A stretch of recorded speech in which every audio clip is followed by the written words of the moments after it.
of Worship, your source for commentary and discussion on worship, theology, and culture. I'm your host, Dr. Jonathan Michael Jones.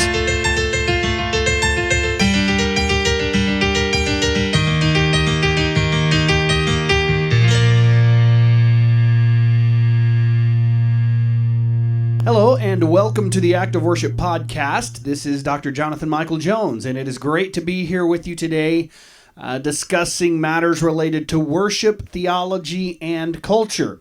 And it has been a little while since I've recorded a podcast, and here I am today in the wake of the most recent U.S. election. And so today is going to be a cultural topic, and I want to discuss three truths exposed in the recent U.S. election. So today, as you're listening to this, today is the last Sunday after Pentecost, or the last Sunday in Ordinary Time, also known as Christ the King Sunday. If you're not familiar with the liturgical calendar, there are two ordinary times throughout the year. And the one which we just finished the one that we are finishing is the longest ordinary time. And actually, ordinary time takes up the longest amount of time throughout the year. And so today is known as Christ the King Sunday. Next Sunday begins Advent. And so we get into a new season, and it is actually next Sunday. The Advent season is not the end of the year, but it is the beginning of the Christian year. And so today, however, is a day to recognize the authority of Christ over all dominion. In other words, all principalities, all powers, human and otherwise. And he is certainly king, whether people realize it or not. And one day, all will recognize his kingship and bow to him. And so believers should consider him king far above any earthly king or ruler. But in the United States, we just went through an important election. And that's not to say that every election is not important. There are those that would, I think, falsely claim that the last election was the most important of our lifetimes. And I've been hearing that for years. This election is the most important of your lifetime. Well, it's another 4 years to the next most important election of my lifetime. It's something that is said every election, and it's the same thing. It's a temporary job. So don't put too much stock in it. And in the United States, we just went through this election, and in considering Christ the King, the recent election has caused many to wonder, including myself, if Christ truly is the King, even in the lives of professing Christians. And I believe the recent U.S. election has exposed some hard truths about American society with which we must grapple. And so for the scope here, I want to point to three hard truths in the recent U.S. election that it's exposed in American society. So number one, the first truth that the recent U.S. election has exposed is idolatry. Idolatry, I think, has certainly been exposed through this election, although this was likely seen by many even prior to this last election. And while many elections, I think, protrude hints of idolatry in American society, this most recent presidential election seemingly shed greater light on it than previous elections. And I'm willing to submit that this revelation will only increase in the future. And so, leading up to that first Tuesday in November, the social media feeds, the television commercials, the radio program was inundated with ads paid for by campaigns attempting to criticize the opposite candidate. And often these ads would not necessarily highlight the benefits of electing the advertising candidate, but rather the negative aspects of the opposing person. And so in my younger years, the Republican Party seemed to hold a corner on the religious market in politics. In other words, it was assumed that Christians would vote for the Republican candidates. Okay, that was just assumed. And I don't suggest this to be right or wrong. I'm merely making an observation. But in more recent years, both Democrats and Republicans, and often third parties, have claimed the Christian voting base. I would even suggest that the claim is equal across the aisle, particularly with regard to Republicans and Democrats. And what we have been given is the assumption that a Christian should vote for one candidate or another on the sole basis of their party. In fact, it has become common, I think, for one party and supporters of one candidate to convey the idea that if the other is elected, society as we know it will meet its fate and be in a dire situation. And many of us heard or read statements like, how can you claim to be a Christian and vote for insert the candidate? And we heard it from both sides. It was on our social media feeds, it was on the news, on the radio, everywhere. How can you be a Christian and vote for this person? And such statements reveal the unwanted truth that most people in our society place their hope in someone or something other than God. The seriousness of the first commandment should be considered by everyone who professes the name of Christ. Hope is not found in a politician, no matter who they are. God is jealous, Exodus 34:13, and he demands consummate worship from his people, and in fact, all people, and one day he will receive it from everyone, whether they realize it or not. And so the fact that in the past two elections, people's hopes and dreams, at least the past two elections, people's hopes and dreams appeared to be squashed completely because the candidate they did not like was elected, reveals the idolatry that exists in our country, even among those who claim to be followers of Christ. And I don't intend to diminish the importance of having opinions and the importance of voting as American citizens. That's not what I'm doing here. But Americans have trusted in a false god, the god of politics and politicians. Elections have become a large game of competitive hockey in which one team boasts that they have beaten the other, while the other practices for the next match by criticizing the opposing party for the next 4 years. And often they link it to Christianity. And I would be willing and venture to guess that many of these politicians don't give a rip about God himself. They might claim to do so, but their actions reveal otherwise. And so Christians should be completely devoted to the worship of God, his glory, and the spread of his fame through the gospel. Whether people realize it or not, the recent U.S. election has exposed many people's idolatry in how they reacted to the outcome. Whether overjoyed or painfully despaired, one extreme or the other, both extremes indicate people who falsely claim Christ as their God, but truthfully idolize politicians and political parties. So the second hard truth that the most recent U.S. election has revealed is the underlying truth of hypocrisy in the church. And for the scope here, I want to suggest three primary areas of hypocrisy in the church, which the recent U.S. election has exposed. Number one, hypocrisy on abortion. Number two, hypocrisy on big government. And number three, hypocrisy on the morality of candidates. I would dare suggest that abortion is the single most important issue facing our generation. The scope of this discussion is not about abortion, but it must be mentioned. And so while many argue hypocrisy from the pro-life movement because they claim to be opposed to abortion, but they neglect elements such as education, secondary elements, it needs to be realized that the other issues that these people suggest are not life issues, but quality of life. And you can't have quality of life if life itself is not protected first. And so maybe you've heard the argument from people that, well, you claim to be pro-life. How can you be pro-life, but you only fight against abortion? But you don't support education, you don't support, getting rid of guns, whatever the case may be. They throw out all these other secondary issues.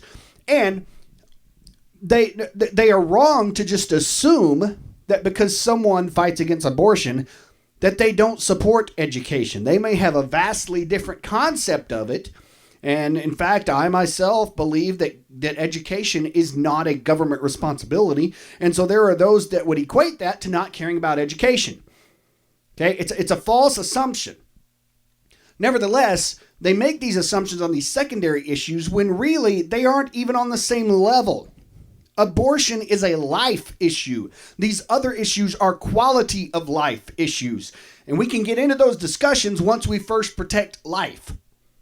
So the hypocrisy on abortion doesn't come, though, from the right or from the left, but from the right, okay? And what I mean by that is many claim to be pro-life, but they do little to nothing in the way of abolishing this heinous act called abortion. In fact, most Supreme Court justices, when Roe v. Wade was ruled, were Republicans. Even now, it's common for politicians to claim a pro-life stance but fail to act on legislation that abolishes it. What they want to do is regulate it. Many professing Christians hold to voting for a party because of their so-called pro-life stance when that party does nothing but regulate abortion rather than abolish it, which is why there exists a growing movement of abolitionists who separate themselves from the pro-life movement, which has become, in essence, an industry in itself. These people in the so-called pro-life movement build entire careers on this. And so if abortion was abolished, they would lose their career. Do you see the conflict of interest?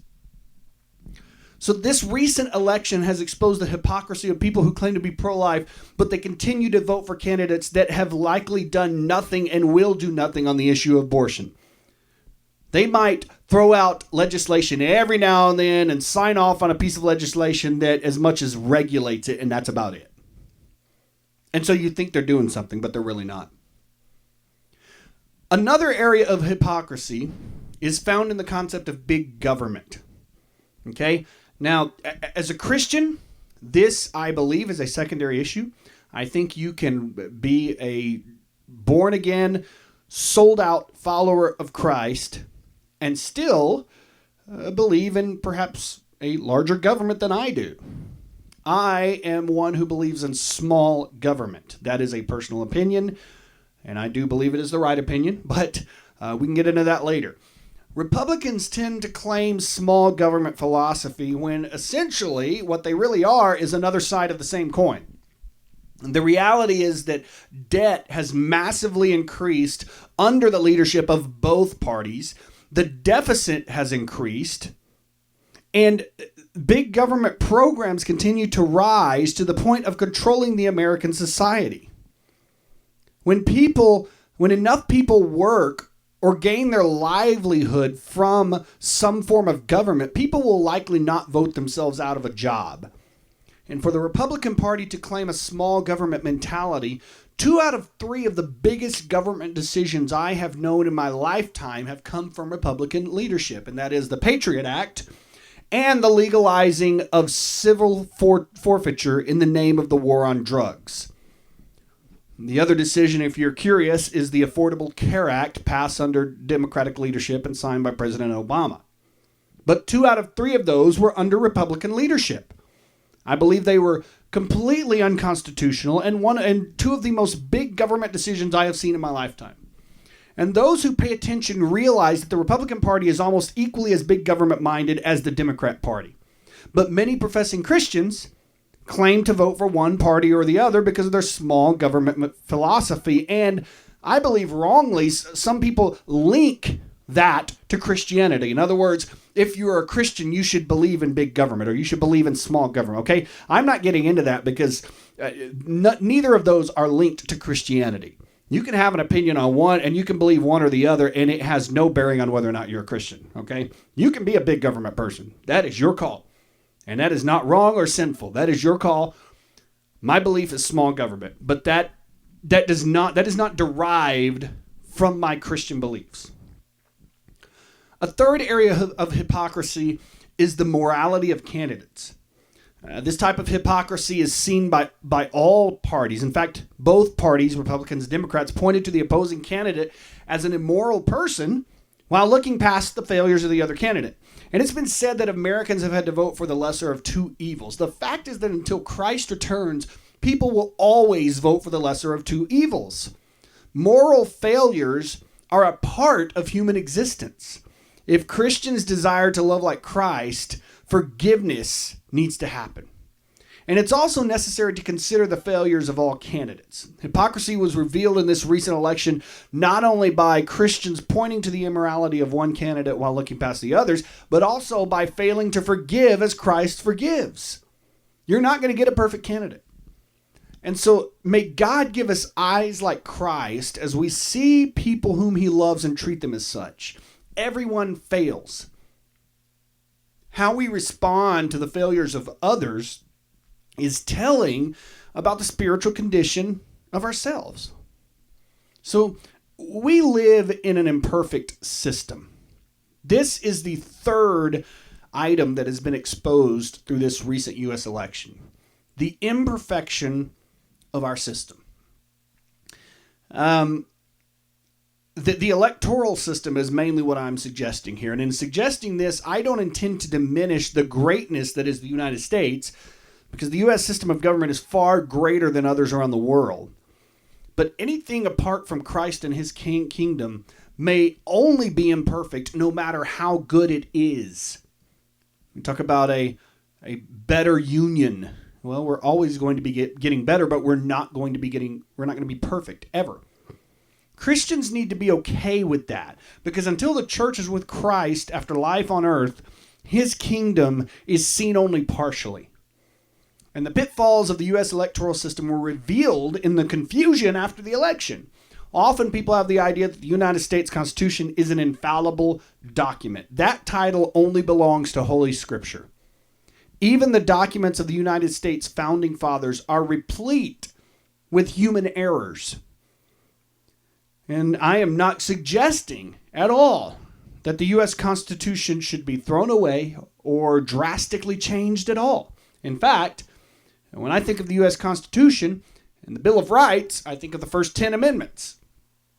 I start questioning the amendments after that, but the first 10 certainly I think we should leave alone. The system in which the U.S. operates is good, but it's imperfect, something with which believers must be okay, because God's people should operate with the understanding that no matter how good something is, if it is of this world, it is temporary, and it may not be perfect, as only God's kingdom is perfect. And so the recent U.S. election has shed light on this truth and exposed it. So in conclusion, I want us to realize on this Christ the King Sunday that Christ is the King, although evidence in the American church suggests otherwise. If Christ is truly King of his people in the United States, believers must bear fruit that reveals this. And the idolatry and hypocrisy of Christians on all sides of the political aisle suggests opposite of Christ the King. And so the recent U.S. election has exposed these three truths that I've highlighted here, among others related to the American Christian subculture. And so whether you're a candidate won or not, how you respond is telling of where lies your faith. And those who are exceedingly and disproportionately overjoyed, as well as those who are equally in despair, should examine where their hope lies. These reactions are indicative of idolatry. God commands his people to worship and fear him alone, because he alone is worthy of people's worship and fear. No matter a political situation, my prayer is that Christians in the United States boldly declare that their hope is not in a political party, a system, or a candidate, but only in Christ alone. I hope this has been a tremendous blessing to you as you've listened today to the Act of Worship podcast. Thank you for listening. This is Dr. Jonathan Michael Jones.